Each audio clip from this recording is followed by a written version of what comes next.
মনে হচ্ছে যেন বৃষ্টি হবে। গুড মর্নিং এভরিওয়ান, কেমন আছো সবাই?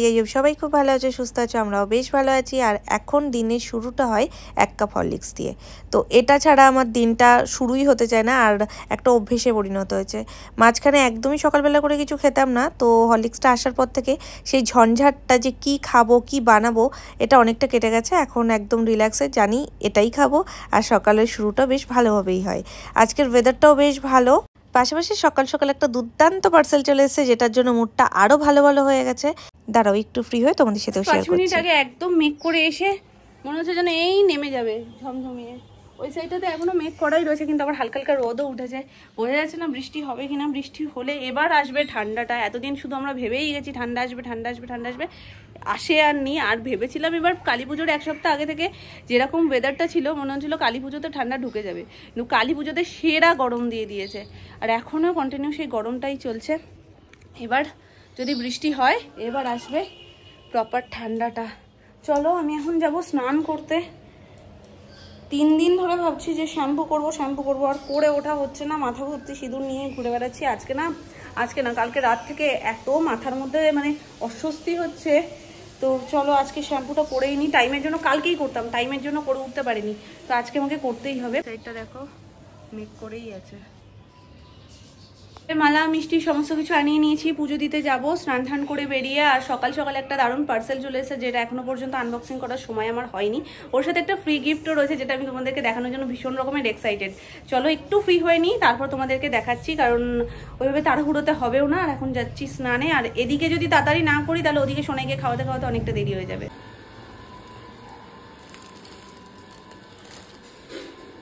স্নান টান করে পুজো দিয়ে তারপর সোনাইকে খাওয়াবো, কিন্তু টাইম অ্যাডজাস্ট হতো না, সেই দেরি হয়ে যেত। ওই জন্য আমি তাড়াহুড়ো নিয়ে পুজো করা যায় না, আমি ওই জন্য আগে সোনাইকে খাইয়ে দাইয়ে এই এসছি। এবার আমি নিশ্চিন্তে ধীরে ঠান্ডায় পুজো করব।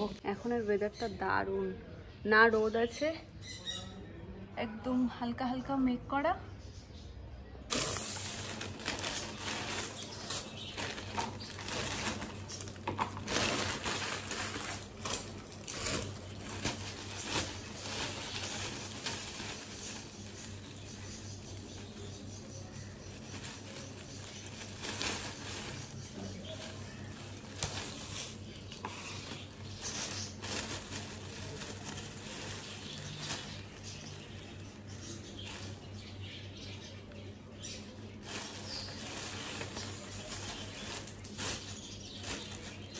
কোনো পুজোতে ঘরের পুজোটাও সেইভাবেই করা হয়, কিন্তু কালী পুজোই একমাত্র যখন আমরা বাড়িতে থাকি না, ও বাড়িতে চলে যাই, তো সেই জন্যই পুজো কেটে গেছে।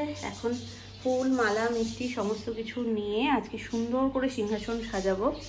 তো সকাল সকালেই বাপি আর সুমনকে দিয়ে সমস্ত মালা মিষ্টি আনিয়ে নিয়েছি, কারণ মালার ডিপার্টমেন্টটা বাপি যায় বাজারে, আর মিষ্টির ডিপার্টমেন্টটা সুমনের। এই জন্য আলাদা আলাদা দুজনকে পাঠাতে হয়, যে তুমি এটা এনে দিও আর তুমি ওটা এনে দিও।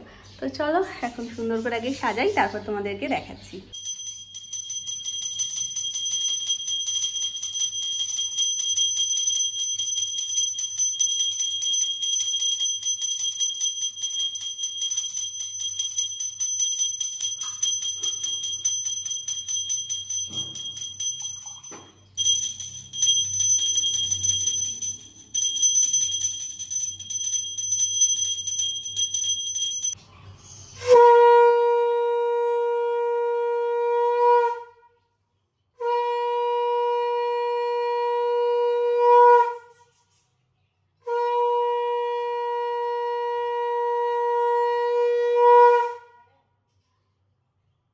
দেওয়া কমপ্লিট।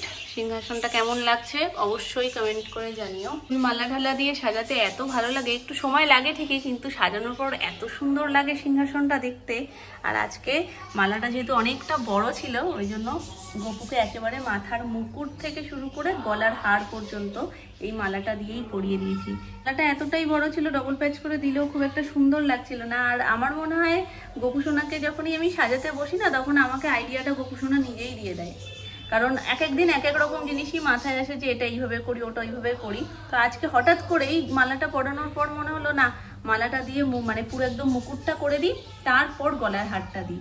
আর ঠিক একবারেই কিন্তু হয়ে গেছে, মানে বারবার যে চেষ্টা করে তারপরে যে হবে সেরকম না, একবারেতেই হয়ে গেছে। সোনামা এসেছিল ওপরে দেখতে যে কেমন কি সাজানো হয়েছে, তো দেখে বলছে গোপুর মুকুটটা হেভি সুন্দর লাগছে দেখতে, একদম অন্যরকম হয়েছে আজকে সাজসজ্জাটা। আর উপরে একটা দোপাটি ফুল দিয়ে দিয়েছি ময়ূরের পালকের জায়গায়। কেমন লাগছে আমাদের ছোট্ট গোপুকে অবশ্যই কমেন্ট করে জানিও। আমার গোপালিরও গলার আওয়াজ পাচ্ছি, ও খেলছে বড় ঘরে। তো চলো, আমারও হয়ে গেছে, প্রসাদ গুছিয়ে এবার নিচে যাব। একদম পার্সেল আনবক্সিং এর কুইন চলে এসছে আমাদের। কতক্ষণে উনি খুলবেন, কতক্ষণে পার্সেলটা নিয়ে এসো। কেন খুলবো? এতে তোমার কিছু নেই। এতে কার জিনিস তুমি জানো? মাম্মার জিনিসের সাথে একটা সুন্দর ব্যাগ আছে, ব্যাগটা তুমি নেবে? চলো তাহলে আনবক্সিং হয়ে যাক। তোমায় দেবো এটা, তুমি করতে পারবে আনবক্সিং? করো দেখি, করো। কই আসো, দুজন মিলে একসাথে করি, চলো।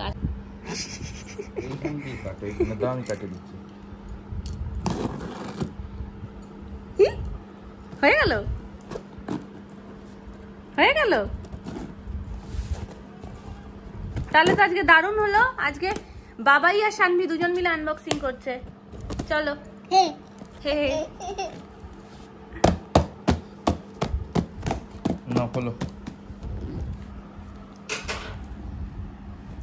একটুকুনি লেগে আছে।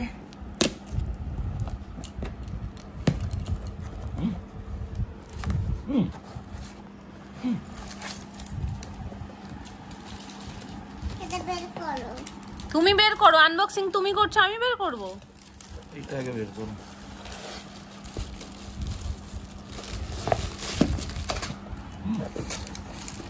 কত কিছু পেয়ে গেছি আমরা। এই ব্যাগটা দিয়েছি। হ্যাঁ, এটা ফ্রি গিফট ছিল। দেখি মাম্মা, এটা দেখি ব্যাগটা। তুমি এগুলো কি করবে মাম্মা? তো আমি অর্ডার করেছিলাম। উড়ি বাবারি। আচ্ছা ঠিক আছে, আমি একটা দেখিয়ে নিই। তুমি সব অর্ডার করেছো, আমি কিছু অর্ডার করিনি। ঠিক আছে তাহলে তুমি। উড়ি বাবারি, দেখো একটু শুধু। ওটা ক্রিম না, ওটা কন্ডিশনার, ওটাও চুলে দেয়। ওরে বাবালে। ঠিক আছে, চুলে দেয় না, মুখে দেয়। মুখে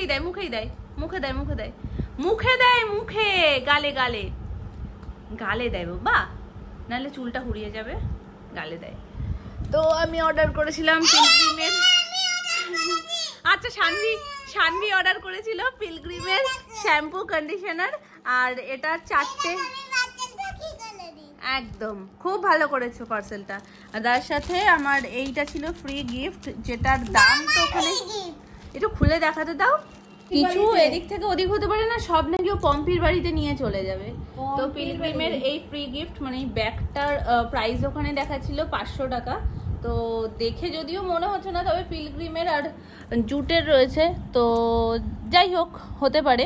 লাগতো একটা মানে একটা কন্ডিশনার, একটা শ্যাম্পু, তো 4টে নিলেই এটা ফ্রি হতো, যার কারণে আমি একবারে 4টেই অর্ডার করে দিয়েছি। কারণ শ্যাম্পু কন্ডিশনার তো লাগেই, পড়ালে আবার অর্ডার করা থেকে একবারেই স্টক করে রাখি। তার সাথে যদি এই একটা পাউচ পাওয়া যায় মেকআপের জিনিস রাখার জন্য। হ্যাঁ, তো এরকম একটা কিউট পাউচ যদি পাওয়া যায়, সেটা কি ছাড়া যায়? দেখি মামা, এই যে এটা পুরোটাই জুটের রয়েছে। দেখি পিছনটা কি লেখা, দেখি একটু দেখতে দাও। ব্যাগটা কুচকে ফুচকে একাকার, এখন আমি কিছুই দেখতে পাবো না, সবই এখন শানভি নিয়ে ব্যস্ত। আমি চট করে তোমাদের একটু দেখিয়ে দিই। দেখো, এটা হলো স্মুথনিং শ্যাম্পু পিলগ্রিমের, আর এটা হচ্ছে স্মুথনিং কন্ডিশনার। ব্যাস, এর চেয়ে বেশি আর কিছু দেখানো যাবে না। এখন যতক্ষণ ওর ভালো লাগবে ওগুলো নিয়ে খেলবে। একবার করে ব্যাগে ঢোকাচ্ছে, একবার করে বার করছে। তুমি শুধু চেনটা ভুলভাল টেনো না, তাহলে কিন্তু ব্যাগটা আসার সাথে সাথেই ব্যাগটার গল্প হয়ে যাবে। ঠিক আছে? ওর মধ্যে ঢুকে গেছে পুরো। আপনার দোকান থেকে একটা শ্যাম্পু দিন না, কত দাম? 1200 টাকা। হ্যাঁ, 1200 টাকা। 1200 টাকা লাভ হবে, বিক্রি করো। দাও, এ নাও 1200 টাকা। আর একটা শ্যাম্পু দাও, এ কি দোকান গুটিয়ে চলে যাচ্ছ কেন? শ্যাম্পু দাও। দোকান গুটিয়ে দোকানদার চলে যাচ্ছে। দোকানদারের নিজেরই এত পছন্দ, বিক্রি করবে কি? দোকানদার বিক্রি করতে বসেনি, দোকান খুলে একটা দিয়েছে খুব কষ্টে, মনোকষ্টে একটা দিয়েছে, বাকিগুলো নিয়ে দোকানদার নিজেই পালাচ্ছে। দাও আরেকটা দাও। শ্যাম্পু দিয়েছো, কন্ডিশনার না দিলে কি করে হবে? দাও। দোকানদার চললো, তুললো ঝোলা, চললো ভোলা। ওই দেখো কাদের কাদের সাথে এরকম হয়, খুব খিদে পাচ্ছে, ঘরে কিচ্ছু নেই, খেতে হবে বিস্কুট। ওই জন্য খিদেটাও বলে দরকার নেই, আমি পাচ্ছি না। যেদিনকে খাবার মজুদ আছে সেদিনকে খিদেই পায় না। আর যখন খিদে পায় না তখন বাড়ির সবাই বলে কিরে আজকে খাবার আছে, আজকে খাচ্ছিস না? আমার সাথে না এই জিনিসটা খুব হয়। আজকে খাবার সব রকম রয়েছে আর আজকে কোনো খিদেই পাচ্ছে না। যদিও খিদে না পাওয়ার আরও একটা কারণ আছে, সেটা হলো আমি আজকে খেয়েছিও একটু বেলা করে, পুজো টুজো দিয়ে আস্তে আস্তে অনেকটা বেলা হয়েছে, তারপরে খেতে খেতেও একটু বেলা হয়েছে, যার কারণে এখন খিদে পাচ্ছে না।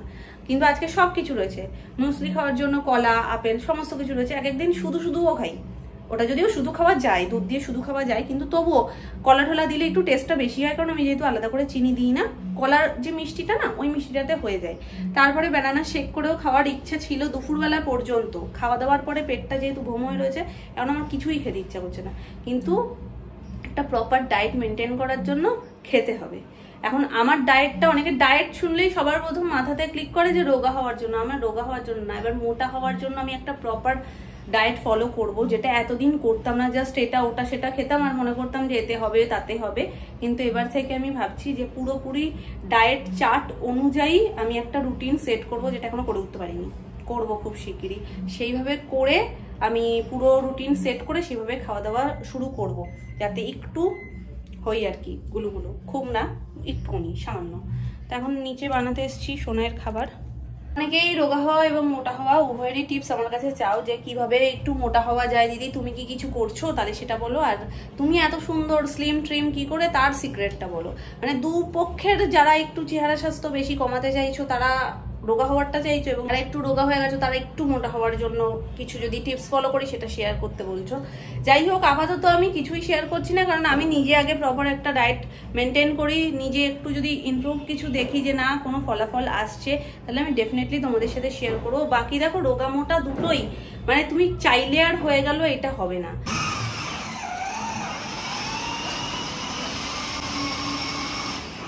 কে তুমি নিজে চালাচ্ছ? নিজে চালাচ্ছ? আবার মুখে উ করে আওয়াজ করছে।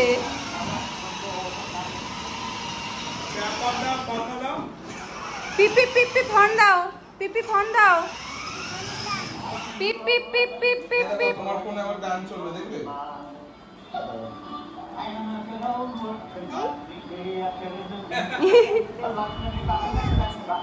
তোমার গাড়ির গান কি হলো? গান বাজছে না কেন? পিপ পিপ পিপ পিপ বাজছে না কেন মা? পিপ পিপ কোথা দিয়ে বাজে? দাঁড়া, ওইটা ওইটা করো না। এটা তো গান হচ্ছে, পিপ পিপ কই?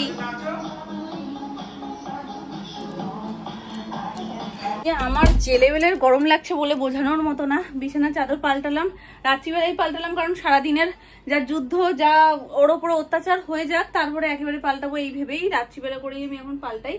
তো চেঞ্জ করে দিচ্ছি বেড কভারটা, তার সাথে এখন বালিশের কভারগুলো সবকিছু পাল্টাবো। তার মাঝখানেই উনি এখন গাড়ি নিয়ে বেরিয়েছে। আর একটা কমেন্ট যেটা আসছে খুব, সেটা হলো দিদি তোমার নেল পলিশের শেডটা বলো, নখ ভেঙে গেছে। সোনার সাথে খেলতে খেলতেই নখ ভেঙে গেছে, মানে একটুখানি কোনা থেকে একটু জাস্ট উঠে গেছিল। আমি ভাবলাম কি রাখি, যতদিন থাকে, 2-1 দিন তো থাকবে। তো ওর সাথে আরো খেলতে খেলতে মাঝখান পর্যন্ত চলে এসছে। এবার যদি আমি ওই মুহূর্তে ওইভাবে রেখে দিই আর কোনোভাবে যদি টান লাগে, পুরো একদম মাংস টাংস সমেত উঠে যাবে। তো ওই ভেবেই যে না, মায়া করে লাভ নেই। আর মিডিলের যদি নখটা চলে যায় না, তাহলে আর কোনো আঙুলের নখই রাখা যায় না। দেখবে অন্য কোনো একটা আঙুলের যদি নখ ভেঙেও যায় তাও রাখা যায়, কিন্তু মিডিলের নখটা ভাঙলে একদম বিচ্ছিরি লাগে। মনে হয় মাঝখানে একজন বেটে মানুষ আর পাশে দুটো দুটো করে লম্বা লম্বা মানুষ। পলিশটা, এই নেল পলিশের শেডটা তোমরা জিজ্ঞেস করেছিলে যে নেল পলিশটা নিয়েছি কোথা থেকে। তো লিঙ্ক চেয়েছো, অনলাইন থেকে নেওয়া না, এটা অফলাইন থেকে নেওয়া। এটা সাউথ সিটি প্যান্টালুন্স। তো ওখান থেকে গিয়ে আমি কিনেছিলাম, মানে জামা কাপড়ই কিনতে গেছিলাম, তখন এই শেডটা আমার বেশ ভালো লেগেছিল, তো ওখান থেকে নিয়েছিলাম। আমি হাঁপিয়ে গেছি, কারণ এতক্ষণ পাখা চলছিল, তোমাদের সাথে কথা বলবো বলে পাখাটা বন্ধ করেছি। CHS চালালাম, যার কারণে একটুও ঠান্ডা বেরোচ্ছে না, গরমে পুরো ভাপসে উঠেছি আমি।